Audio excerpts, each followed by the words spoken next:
এই যে এত বড় আয়াতের পৃথিবীতে যারা কাদিয়ানি দাবি করে ওরা কিন্তু মা কানা মুহাম্মদ মানে, আবা আহাদিম মির রিজালিকুম মানে, ওয়ালাকিন রাসূলুল্লাহ এটাও মানে, খাতামান নবিয়্যিন 4 নাম্বার যেটা তিনি শেষ নবী এটা ওরা মানে না। তাহলে এক আয়াতের 4 ভাগের মাত্র 1 ভাগ মানে না, ওরা কোরআন শরীফ অস্বীকার করে না। কাদিয়ানিরা এরকম না, ওরাও জানে কোরআন আল্লাহর কিতাব, আল্লাহ নাযিল করেছে, মুহাম্মদের উপরে নাযিল হয়েছে, অসুবিধা নেই। উনি এই দুনিয়ায় আর কোন পুরুষের পিতা না। এজন্য আল্লাহ আহাদিম মির রিজালিকুম, আল্লাহ কিন্তু সিবিয়ান দেননি, রেজাল দিয়েছেন। সিবিয়ান বলা হয় শিশুদেরকে, রেজাল বলা হয় যে মানুষগুলো বয়স প্রাপ্ত হয়ে গেছে তাদেরকে। বিশ্ব নবীকে আল্লাহ এই পৃথিবীতে কোন প্রাপ্ত বয়স্ক পুরুষের পিতা বানাননি। কথা বুঝতে পারছেন? আল্লাহ যদি এখানে সিবিয়ান দিতেন ওরা ভুল হতো। মুহাম্মদের তো ছোট ছোট সন্তান ছিল, এরপর আর ভুল পাওয়া গেছে। কত সূক্ষ্ম বিষয় আল্লাহ ছাড় দেননি, এজন্য কিয়ামত পর্যন্ত এর ভেতরে কেউ ভুল বের করতে পারবে না। আমার মাঝে মাঝে কোন আয়াতে ঘটকা লাগলে আমার মনে হয় যে এই তো পাওয়া গেছে, একটু গভীরে গেলে দেখি না আমারই ভুল হচ্ছে। এখান থেকে কি শিক্ষা নিতে? তিনি হঠাৎ কোন পুরুষের প্রাপ্তবয়স্ক পুরুষের পিতা না, হ্যাঁ ওনার ছোট ছোট ছেলে ছিল, এটা আছে, কিন্তু এই জন্য আল্লাহ সিবিয়ান না দিয়ে দিয়েছেন রেজাল। 2 নম্বরে উনি পৃথিবীতে রসুল ছিলেন, এইটা ওরা মানে, কোন অসুবিধা নেই। মুহাম্মদ রসুল, কোন অসুবিধা নেই, কিন্তু শেষ রাসূল শেষ নবী এটা আমি মানি না। শেষ নবী শেষ রসুল এটা আছে গোলাম আহমদ কাদিয়ানী। এতটুকুর কারণে আমরা জানি সবাই এই দেশে খ্রিস্টানদের সাথে ইহুদিদের সাথে যেমন বিয়ে দেওয়া জায়েজ নেই, এই কাদিয়ানীদের সাথে আত্মীয়তা করা, বিয়ে দেওয়া আরো জোরে। দেশে যদি থাকে ইহুদিদের মতো খ্রিস্টানদের মতো থাকবে, আমাদের কোনো অসুবিধা নেই, কথাও নেই। কিন্তু মুসলমান পরিচয় দিয়ে থাকলে কোরআনের এই আয়াতটা কেমন হয়ে যায়। আমার মাঝে মাঝে আয়াতগুলো চিন্তা আসে, ইহুদি খ্রিস্টান কাদিয়ানী শিয়া যাই বলেন, এই মানুষগুলো কোরআন অস্বীকার করে না। 6666টা আয়াতের ভেতরে মাত্র একটা আয়াতের কেউ 4 ভাগের 1 ভাগ, কেউ 3 ভাগের 1 ভাগ, কেউ 2 ভাগের 1 ভাগ, এতটুকু মানে না, বিশ্বাস করে না। এই জন্য আমরা সবাই পৃথিবীতে জানি ইহুদিরা কাফের, খ্রিস্টানরা কাফের, শিয়ারা কাফের, কাদিয়ানীরা আর জোরে। অথচ বাংলাদেশে জিহাদের আয়াত আল্লাহ কোরআনে 903 জায়গায় ডাইরেক্ট ইনডাইরেক্ট মিলে দিয়েছে। এই জিহাদকে যারা জঙ্গিবাদ বলে চালিয়ে জাতির কাছে আলেমদেরকে কালার করার চেষ্টায় আছে, এরা টাটকা কাফের।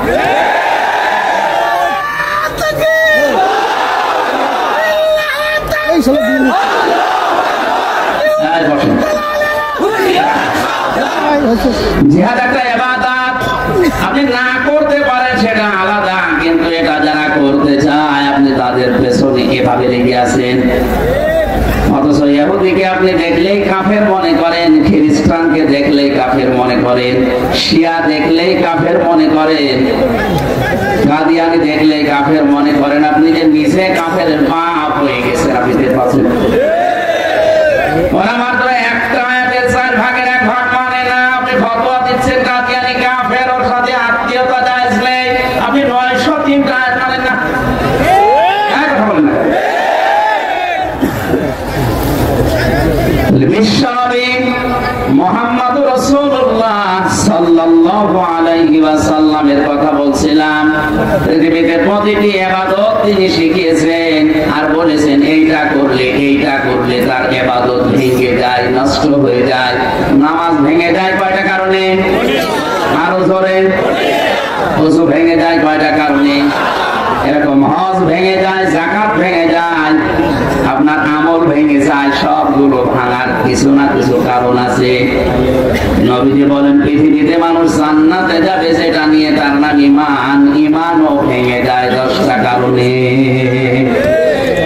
ঈমান ভেঙে যায়, নষ্ট হয়ে যায় কয় কারণে?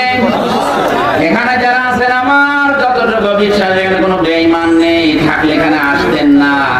এখন আপনার ঈমান আছে না গেছে, না ভেঙে গেল, ব্যর্থ হয়ে গেল, নষ্ট হয়ে গেল, এটার খোঁজ নেওয়ার দরকার নেই। আরো জোরে।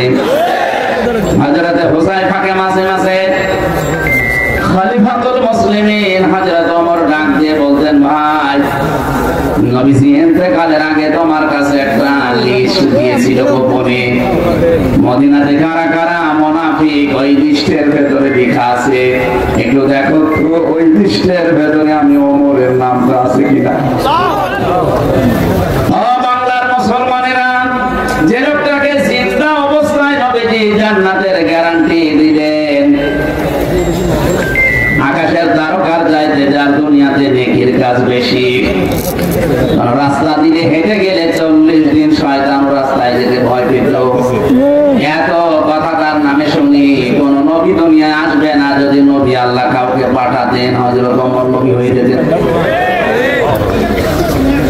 এত কিছু যার নামে শুনছি, যে লোকটা কিয়ামতে এত বেশি ভয় পেতেন মরণের পরবর্তী জীবন সম্পর্কে, আমি তার জীবনীটা পুরা পড়েছি।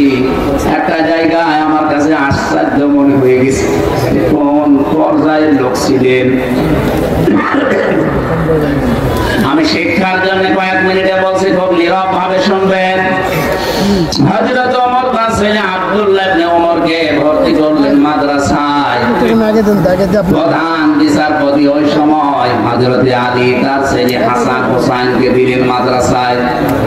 হোসাইন ছোট মানুষ, বারবার কলম ফেলে দেয় আর বলে, আব্দুল্লাহ তুলে দাও। একবার, দুইবার, তিনবার তুলে দিলেন। হযরতে আব্দুল্লাহর মন খারাপ হয়ে গেছে, আমি প্রেসিডেন্টের ছেলে আর প্রধান বিচারপতির ছেলে, ওর উপরে আমার মর্যাদা, আর আমার বারবার কলম তুলতে বলে, আমি কেউ চাকর বলেই ফেললেন, আমি কি তোমার খাদেম চাকর যে বারবার কলম তুলতে বলো? আমি পারবো না। হযরতে হোসাইন ওই সময় বলেছিলেন, তুমি শুধু চাকর না, খাদেম না, তুমি খাদেমের বাচ্চা, খাদেম। বাড়িতে গিয়ে বলছে, আব্বা আমি আর মাদ্রাসায় যাব না। কেন? হোসাইন আমাকে না তোমাকেও গালি দিয়েছে, আমরা নাকি খাদেমের বাচ্চা। তুমি যদি বিচার না করো, হোসাইনের মাদ্রাসায় পড়াই বন্ধ করে দেব। হযরত ওমর জ্ঞানী ছিলেন, বিচক্ষণ ছিলেন, বললেন, বাবা আজকে না, জমার দিন হাজারো মানুষের সামনে বিচার করব। খতবা দিচ্ছিলেন, হঠাৎ করে আলোচনা বন্ধ করে বললেন, হোসাইন সামনে আসো, তুমি আমার ছেলেটাকে গালি দিয়েছো। বলে, হ্যাঁ। কেন দিলে? হযরত হোসাইন বললেন, খলিফা বুকে হাত দিয়ে বলেন তো, আপনি কি আমার নানার খাদেম ছিলেন না? হযরত ওমরের কথা বন্ধ হয়ে গেছে, চোখের পানি ফেলে দিয়ে বলে, ঠিকই তো, আমি এভাবে ভাবি না, আমি তো আসলে তোমার নানার খাদেম ছিলাম। এই কথাটা কি তুমি একটু লিখে দিতে পারবে? বলে, কাগজ নিয়ে আসেন। ছোট মানুষ তো আবেগে বলেছে, কাগজ নিয়ে আসেন। খেজুরের পাতা নিয়ে এসেছে, উনি লিখে দিলেন, আমি নিচে দেখেছি ওমর আমার নানার খাদেম ছিল, খেদমত করতো, ইতি হুসাইন ইবনে আলী। সই করে দিলাম।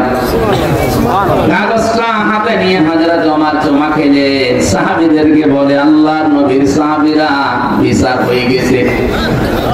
ছোট মানুষ আব্দুল্লাহ তো বোঝে না, বলে, বাবা তুমি তো এখনো বিচার শুরুই করলে না, কি করে হয়ে গেল? হযরত ওমর বলে, বাবার এই যে বিচার করেছি, এটা দুনিয়া না, মরণের পরও কাজে লাগবে। আমি যখন মারা যাব, এই কাগজটা আমার কাফনের মাঝে দিয়ে দিও। মরণের পরে আমার জীবনের কিছু যদি আল্লাহর ভালো না লাগে, আমার জীবনের কিছু যদি কবুল না হয়, অন্তত এই কাগজটা তুলে দেখাবো, রব্বুল আলামিন তুমি আমার এই কাগজটার দিকে তাকিয়ে দেখো, তোমার নবীর নাতি সই করে দিয়েছে আমি নাকি নবীর খাদেম ছিলাম, তুমি আমাকে মাফ করে দাও। কোন পর্যায়ে ছিলেন তারা? এই মানুষটা মাঝে মাঝে হযরত হুযায়ফাকে বলতেন, দেখো তো নবীজি যে লিস্ট দিয়েছে মুনাফিকের, ওর ভেতরে আমার নামটা আছে কিনা। হযরত হুযায়ফা কেটে ফেললেন, ডাক দিয়ে বলে, খলিফা কি বলেন আপনি? আপনার নাম মুনাফিকের লিস্টে থাকবে মানে? হযরত ওমর বলে, ভাই দুনিয়াতে নবী ছাড়া কারো ঈমান নিরাপদ না, কখন কে বেঈমান হয়ে যায় বলা যায় না। আমি এখন আছি মুসলিম, কখন আমার ঈমান ভেঙে যায়, নষ্ট হয়ে যায় আমি নিজেও জানি না। এখনো যদি দেখি যে আমার নামটা ওই লিস্টে আছে, যে তওবার তো সময় এখনো শেষ হয়ে যায়নি, আমি এখনো সময় আছে তওবা করে ফিরে আসতে পারি। ঈমান ভাঙার কারণ কয়টা বললাম? আরো জোরে। এর 4 নাম্বার কারণটা আমি বলবো শুধু, যেহেতু এই সাবজেক্টের উপর আমার আলোচনা না, আমি 4 নাম্বারটা বলছি শিক্ষার জন্য। বিশ্বনবী জানিয়েছেন ঈমান ভেঙে যায় ওই লোকটার, যে আমি নবী মুহাম্মদুর রাসূলুল্লাহকে বাদ দিয়ে অন্য কারো আদর্শকে ভালো মনে করে। বগুড়াবাসী যদি বিবেক থাকে আর মাথায় মগজ থাকে, ভাবেন তো বিশ্ব নবীকে বাদ দিয়ে অন্য কারো আদর্শ যদি কারো ভালো লাগে, পছন্দ হয়, পরিমাণ আর নেই, ওটা বেঈমান হয়ে গেছে।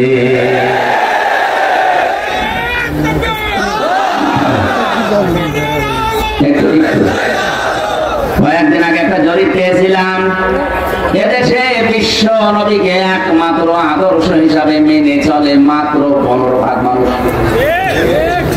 100 জনের 15 জন মানুষ এই হিসাবে ঈমানের দাবিতে সত্যবাদী, আর বাকি 85 জন সব দাঁড়িয়ে নাড়ে চলছে।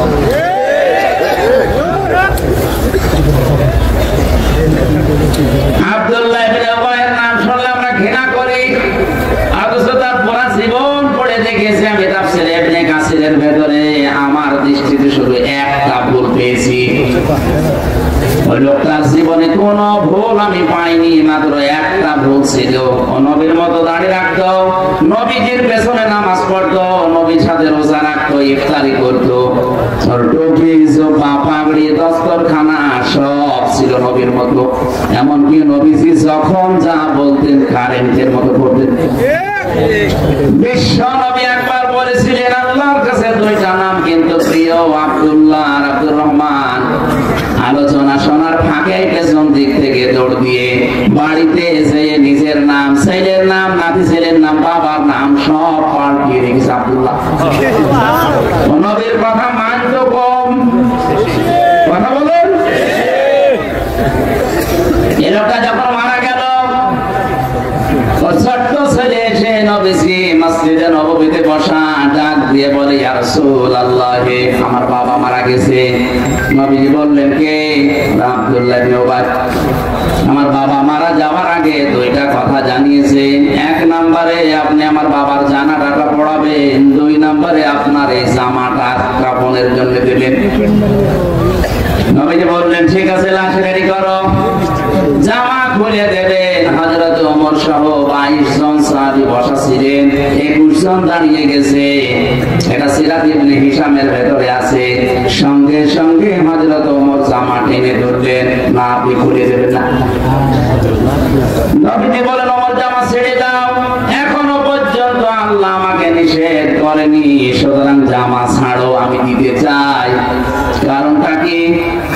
বদরের ময়দানে যে 14 জন শহীদ হয়েছিল আর 14 জন আটক হয়েছিল, ওই আটক ছাড়া তাদের ভেতরে আমার চাচা আব্বাস ছিল।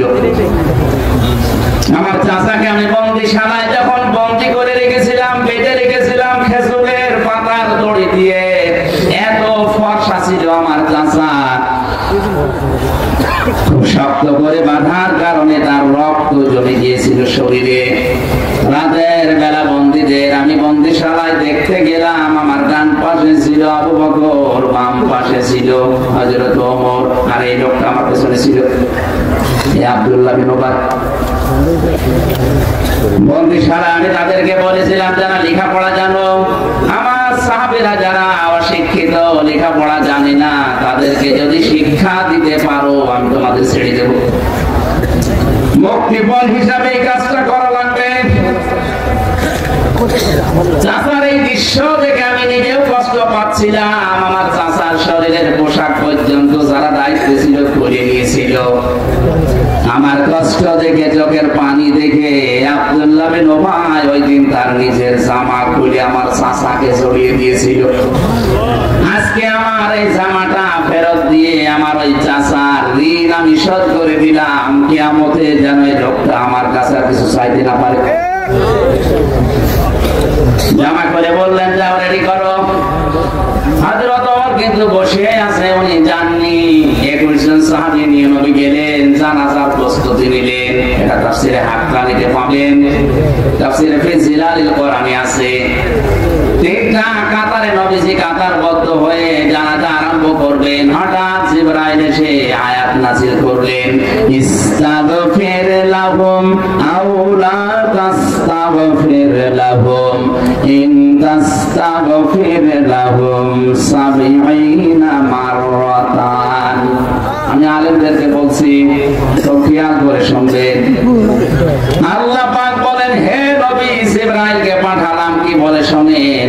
ফেরেশতা এসে বলে, নবী আপনি জানাজায় দাঁড়িয়েছেন, এই লোকটার জন্য যদি ক্ষমা চান, একবার, দুইবার, তিনবার না, ক্ষমা চাওয়া আর না চাওয়া সমান হবে। এমনকি 70 বারও যদি ক্ষমা চান, আল্লাহ একে ক্ষমা করবে না। আমার প্রশ্ন হচ্ছে, এখানে যদি আল্লাহ কা দিতেন বা আব্দুল্লাহ বিন উবাইয়ের নামটা দিতেন, এই আয়াতই আমি পড়তাম না। এমনকি আলোচনা, সত্যি কথা বলছি, আমি জীবনও করতাম না। সমস্যা হয়ে দাঁড়িয়েছে এই হোমটা, বহু বছর এটা শ্রমিক, এর ভেতরে শুধু আব্দুল্লাহ বিন উবাই নেই। কিয়ামত পর্যন্ত যারা এর চরিত্রে চরিত্রবান হবে তারা ওই আয়াতের কাছে ধরা খাবে। আব্দুল্লাহ বিন উবাই আমরা সবাই জানি লোকটা ছিল মুনাফিক। কে ছিল? আরো জোরে। মানুষ মুনাফিক হয় কি করলে? তিনটা কাজে মানুষ মুনাফিক হয়ে যায়। কথা বললে মিথ্যা কথা বলে, এই লোকটা কি? আরো জোরে। এই ধরনের লোক এদেশে এখন নেই। সেদিন চট্টগ্রাম থেকে আসার সময় এক নেতা পাশে বসা ছিল, মানে বলছিল হুজুর আর জীবন শেষ হয়ে গেল, সকাল থেকে উঠে শুরু করি রাত 10টা পর্যন্ত মিথ্যার উপরে আসি, আমি আর পারছি না। বোঝা যাচ্ছে দেশে অনেকে এখন মুনাফিকের রোগী আছে। আল্লাহ খেলা করার জন্য যায়নি। দ্বিতীয় নম্বর, মুনাফিকের আচরণ আমরা চরিত্র সম্পর্কে জানি। ওয়াইদা ওয়াদা আখলাফা, যখন ওয়াদা করে তখন ওটা খেলাফ করে ফেলে আর মনে রাখে না। ওয়াইদা তুমিনা খান, তার কাছে কিছু আমানত রাখলে ওটা খেয়ে ফেলে। আপনি হিসাব করে দেখেন, এই তিনটা গুণে যারা গুণান্বিত আছে এদেশে মুনাফিক আমার মনে হয় 100 জনের 85 জন হয়ে যাবে। আমার ভয়ঙ্কর লাগে আয়াতটা পড়ার পরে, এই কারণে, কারণ নবীজি মুনাফিকদের যে চিহ্নগুলো, শাস্তিগুলো কোরআন দিয়ে, হাদিস দিয়ে বর্ণনা দিয়েছে, সব জায়গায় মারাত্মক আয়াত। সূরা নিসার 140 নম্বর আয়াতটা, ইন্নাল্লাহা জামিউল মুনাফিকিনা ওয়াল কাফিরিনা ফি জাহান্নামা জামিআন। কিছু লাগবে না ভাই, একটু শুনতে বসে